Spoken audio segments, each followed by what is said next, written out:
Thank you, Mayor Bloomberg, for your support of showing this important work in New York City and for your continued support of the arts for all New Yorkers.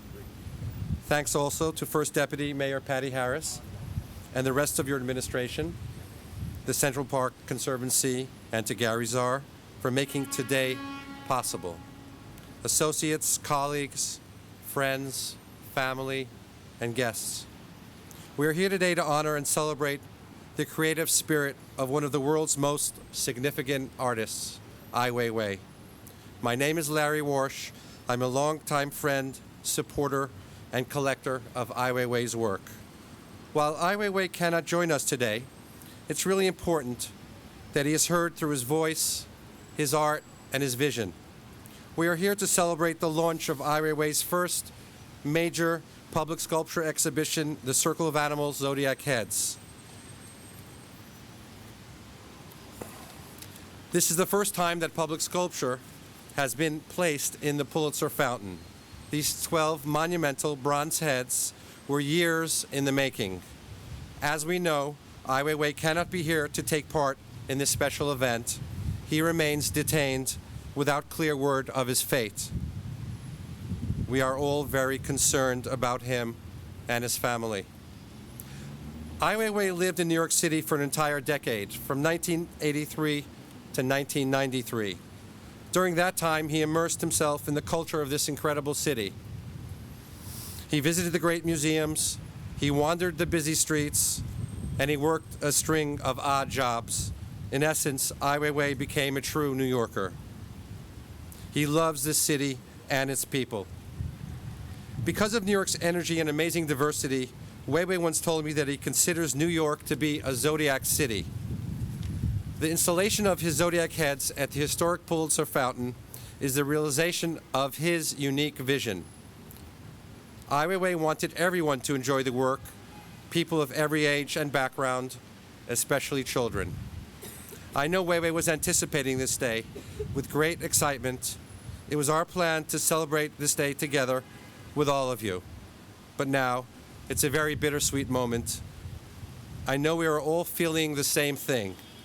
We all wish for Ai Weiwei to be safely released so that he may continue his powerful work as an artist and as a champion of universal human rights. The coinciding of this exhibition and Ai Weiwei's current detainment makes this moment more important than ever. Ai Weiwei is a force of nature, and we need this energy, and we need it now. It is so sad that Weiwei's not here. We must raise our voices the same way he has raised his. We must remember that he is fighting for what we have, freedom. The Circle of Animals is a testimony to his incredible, provocative, and playful artistic imagination. Ai Weiwei is here with us in spirit, and I hope he'll be able to visit his second hometown, New York City, in the near future. Ai Weiwei, we miss you, and we wish you were here. Thank you. For an artist to make a work as public art interests me because you're confronted with very complicated conditions. Public, in the real sense, is not the museum public. It's for people passing by. I think the public deserves the best. Before, only a pope or an emperor could see these kinds of things. Next, poet Yusef Komun-Yaka. I think being an artist, I can use language that can really be very symbolic and also very direct. At the same time, you can pick up the issues that relate to everybody's feelings and make them feel there is possibility there.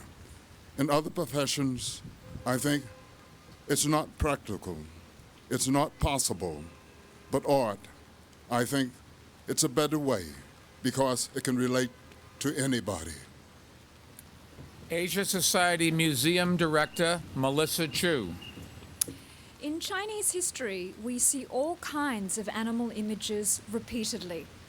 And these designs come from three-dimensional forms, from drawings, from embroidery, and from wood carvings. There are endless examples. So you just have to put your knowledge of those materials, like the images, and try to make something which can relate to the existing ones.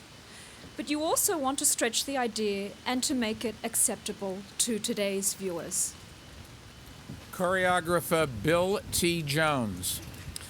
Once you perceive a thing straightforwardly, with a clear mind and no obstacles, you will discover that your resources are inexhaustible. This is because your heart is connected and in harmony with the order of the universe. Philanthropist, art patron, and president emerita of the Museum of Modern Art, Agnes Gunn. Because it's animal heads, I think it's something that everybody can have some understanding about, especially children and people who are not in the art world. The president of New York City's Public Art Fund, Susan Friedman. New York is the first cosmopolitan city I'm familiar with. It's not one kind of people. It's people from everywhere and a lot of minorities. So I think it's the perfect place for Circle of Animals. It's a Zodiac city. Artist and filmmaker Julian Schnabel.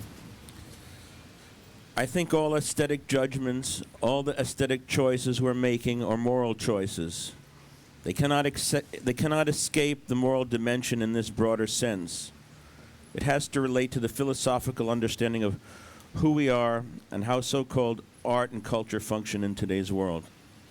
Visual artist Shireen Nushat. My work is always dealing with real or fake authenticity and what's the value. It could be cultural, political, or social, and also it could be art. To put it in a circumstance to make people relook at what we have done is original position to create new possibilities. Visual artist Tony Bouchara. We must challenge our human intelligence. We have to be positive. Visual artist Bryce Marden. Cherish your mind, stay away from ignorance. Queens Museum of Art Executive Director Tom Finkelpearl. Cherishing your life and insisting on individual consciousness are the only true possibilities for existence. Throughout your life, these will be an unassailable, inexhaustible source of vitality. Senior Curator of Asian Art at the Guggenheim, Alexandra Monroe. Without freedom of speech, there is no modern world, just a barbaric one. And now, New York City is proud to open Circle of Animals, Zodiac Heads by Ai Weiwei.